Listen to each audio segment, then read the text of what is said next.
ಇದು ನಮ್ಮ ಕರ್ನಾಟಕ. ಒಂದು ಕಡೆ ಸಮುದ್ರದ ಅಲೆಗಳ ಸದ್ದು, ಇನ್ನೊಂದು ಕಡೆ ಸಾವಿರಾರು ವರ್ಷಗಳ ಇತಿಹಾಸದ ಕಲ್ಲಿನ ಮೌನ.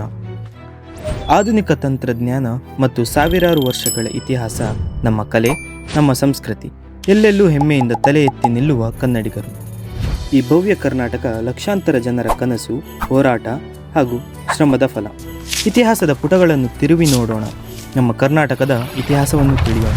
ಬ್ರಿಟಿಷರ ಕಾಲದಲ್ಲಿ ಕನ್ನಡಿಗರು ಚದುರಿ ಹೋಗಿದ್ದರು.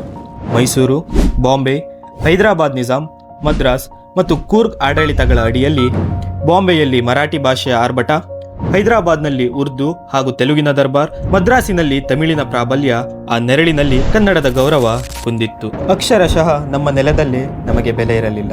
ರಾಜಧಾನಿಗಳು ದೂರ, ಆಡಳಿತ, ಶಿಕ್ಷಣ ಬೇರೆ ಭಾಷೆಯಲ್ಲಿ, ಆದ್ದರಿಂದ ನಮ್ಮ ಪ್ರದೇಶಗಳು ಹಿಂದುಳಿದವು. ಈ ನೋವು, ಅವಮಾನ, ದುಃಖ ಎಲ್ಲವೂ ಸೇರಿ ಕನ್ನಡಿಗರ ಹೃದಯದಲ್ಲಿ ಒಂದು ಮಹಾನ್ ಕನಸು ಹುಟ್ಟಿತು: ಏಕೀಕರಣ. ಇದು ಕೇವಲ ರಾಜ್ಯ ರಚನೆಯ ಕನಸಲ್ಲ, ನಮ್ಮ ಭೂಮಿ, ನಮ್ಮ ಸಂಸ್ಕೃತಿ, ನಮ್ಮ ಸ್ವಾಭಿಮಾನವನ್ನು ಒಂದಾಗಿಸೋ ಕನಸು. ಈ ಹೋರಾಟಕ್ಕೆ ಮೊದಲ ಬಾರಿಗೆ ಸಂಘಟಿತ ವೇದಿಕೆಯನ್ನು ಕೊಟ್ಟ ವ್ಯಕ್ತಿ ಯಾರು ಹಾಗೂ ಅದು ಯಾವ ಸಂಘ? ಕಾಮೆಂಟ್ನಲ್ಲಿ ಉತ್ತರಿಸಿ. ಧನ್ಯವಾದಗಳು.